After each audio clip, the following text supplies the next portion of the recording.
I am back.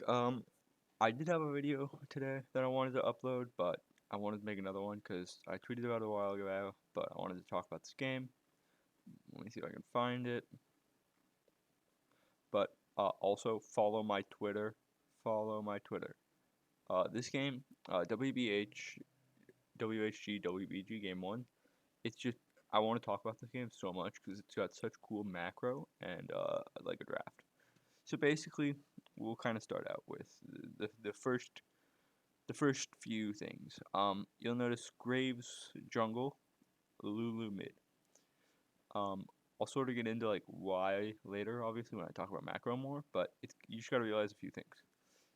Graves is sort of behind Kha'Zix, but he's keeping pace, right? He's out farming Kha'Zix. Kha'Zix has basically 300 extra gold because of the kill. The other thing is that Lulu is kind of getting actually shit on by Graves or by Jace in mid lane, which makes a lot of sense. But other than that, and like if you look at the top lane, obviously it's not even because they got off a dive top lane. Um, you see support top lane died in that dive, which put their Renekton really far ahead. Um, but other than that, it's really like not that big of a difference. But what we're gonna see here is we see Graves take Herald. He's gonna roam with the Lulu up top to get the shutdown onto Renekton. You see with like the Lulu exhaust and the Graves with no worry quick blades. He does have to use flash, but he can basically get out alive. But what does this do? It lets him drop Rift Herald top, and since they had vision on everyone else, right, they knew that everybody else was bot lane taking Dragon a few seconds ago with that ward. They can drop Herald, and they can basically force first turret. Even though Lulu gets the break, Graves is still in the local area to get local gold. Okay, that's cool. And now they're gonna reset, right? But you'll see that the Lulu doesn't go mid or top. She's gonna go basically follow the Graves. Since the Graves, all of his blue side camps are up, or at least they were up before the invade. But Graves is going to go clear wolves, and then he's going to help the Lulu shove out wave. So basically, they're doing what is sort of like the EU strategy where they have like a hyper carry that they rotate mid, and they use that hyper carry to take over the game. They're doing that with Graves and Lulu, where Graves will go out shove wave because Lulu doesn't really need gold. She's just there to play support for the Graves, and the Graves is basically hyper farming. Since hyper farming is a lot harder in Wild Rift, just because like the camps are like worse for gold, and like you can't gank as much, which like is really important in being able to like establish map pressure. So you're gonna see they're immediately just gonna shove wave out. Now that there's no wave, they just reset. Graves has top lane camps up. He's gonna go top lane. So you're gonna see that Lulu is gonna sit there and leech off the Graves, and then they're gonna they clear out all the camps as the wave crashes. They're able to get there, so that Renekton like can't get any turret damage. Graves is gonna shove out the wave, and then they're gonna keep shoving. So the reason I want to talk about this is because right, Graves is now 500 gold ahead of Kha'Zix, and so Lulu was 800 gold down. Now she's about 1,000 gold down. So you're basically trading off like that, like 500 gold onto the Graves for the 200 gold loss onto Lulu, which is really worth it because Lulu doesn't scale at all. She doesn't do a lot of damage, but Graves with that extra 500 gold was able to get like basically catch up to Kha'Zix, who was 300 gold ahead of him. The other thing is that they've sort of established that Garen is a bot. He's sitting there playing wave clear bot lane. But so now we're gonna see this fight topside.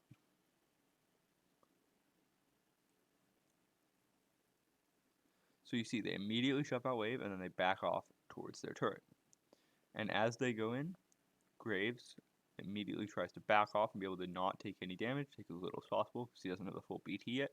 Even though he does have the sustain from the scepter. And Galli's immediately gonna ult and get a big ult off as Lulu drops her ult as well.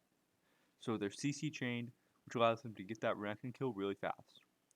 And that's really important because Renekton was the sort of like drain tank, the frontline damage dealer that did a lot of damage because Kha'Zix really wants to assassinate the backline. But Renekton is sort of the one who's okay with just going up to the Lulu, to the Graves, and just being like, yeah, let's duel. But now, since he's dead, they have to back off. And so you see they can then establish control of the jungle, right? So now you see that they're moving as a three-man unit. It's pretty common to move as a three-man unit, especially in China, right? Where you'll put like your like mid laner here, your top laner here, and then you'll have your jungle hover whichever side they're clearing. So like your support will be like where this Gragas is, and then like if your support's clearing red, they'll be here. If they're not, they'll be here. Basically, just letting you sort of make the moves on whichever side of the map you want to, specifically depending on where your jungler is. And so that's basically what they're doing, except instead of putting the two mid, right, they're just saying, well, Lulu's so weak on the side lane that we can just put two people in lane. And so the scanner there is going to catch out the Kha'Zix, and they just jump on him. And then they're going to shove out wave. And then they're going to reset. And then they're going to go topside. Because Garen can't really match the Jace, because the Jace is far ahead. But like, look at this, right? This is basically what I'm trying to explain. So it's this sort of interesting differentiating macro theory than like the prevailing one, right? With like how you play the Graves. I don't think the Graves gets played again, at all. But it's just like if you're looking for sort of a different strategy to pull out or like have in the bag, I think this is a really good one. So we're gonna sort of skip through, because there's some stuff I want to talk about later. Let me see, where was it? I've written down my notes. Should be about. Is this far enough out? Nope, that's not far enough out. I'm looking for the Baron fight.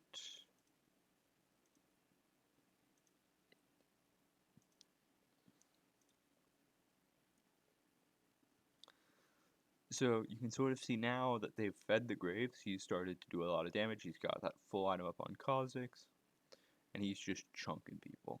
Like, look at Kha'Zix's HP bar.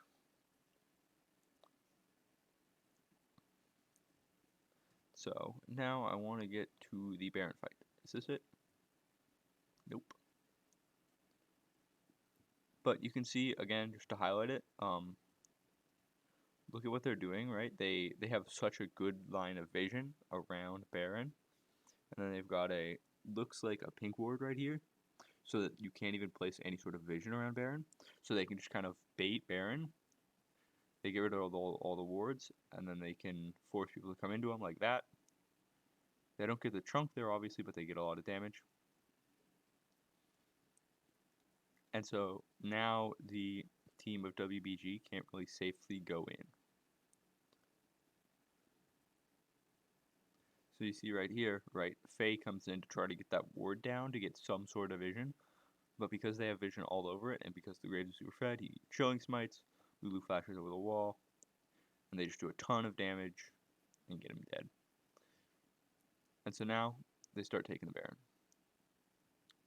You see that Renekton was able to get a ward in there because of how the pink was placed. So something to be aware of if you're placing that pink that far out. It really only covers maybe that much of the pit. So like this back of the pit, if somebody can get here through the mid area, like if your mid turret was down, then you gotta be careful.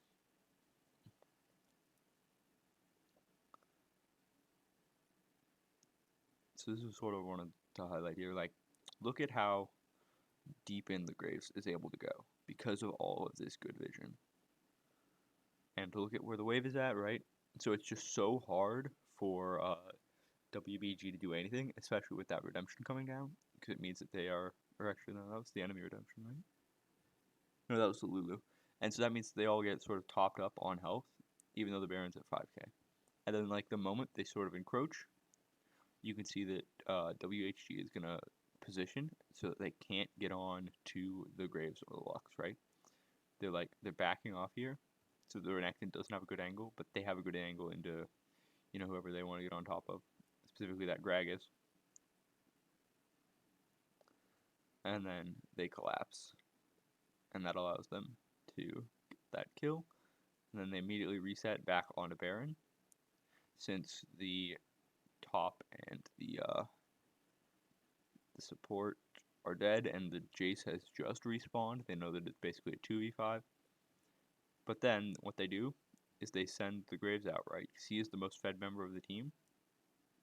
Because they're going to re-engage here, right? So you're going to send the Graves out to try to deal with this Kha'Zix. Because you know that he's going to try to go invisible and do something. And so as long as the rest of the team can safely try to deal with that Morgana by juggling aggro, they can kill him and boom, right? This allows them to basically get this sort of area. But because of how WBG are going to play this, right, it allows them to try to force them off the Baron, right? Since Kha'Zix is still here and everybody's really low, if Kha'Zix is to reset, you're kind of dead. It doesn't look like he has wings upgraded though, so they might have been able to go for it. Anyways, that's just sort of what I wanted to talk about. Have a great day.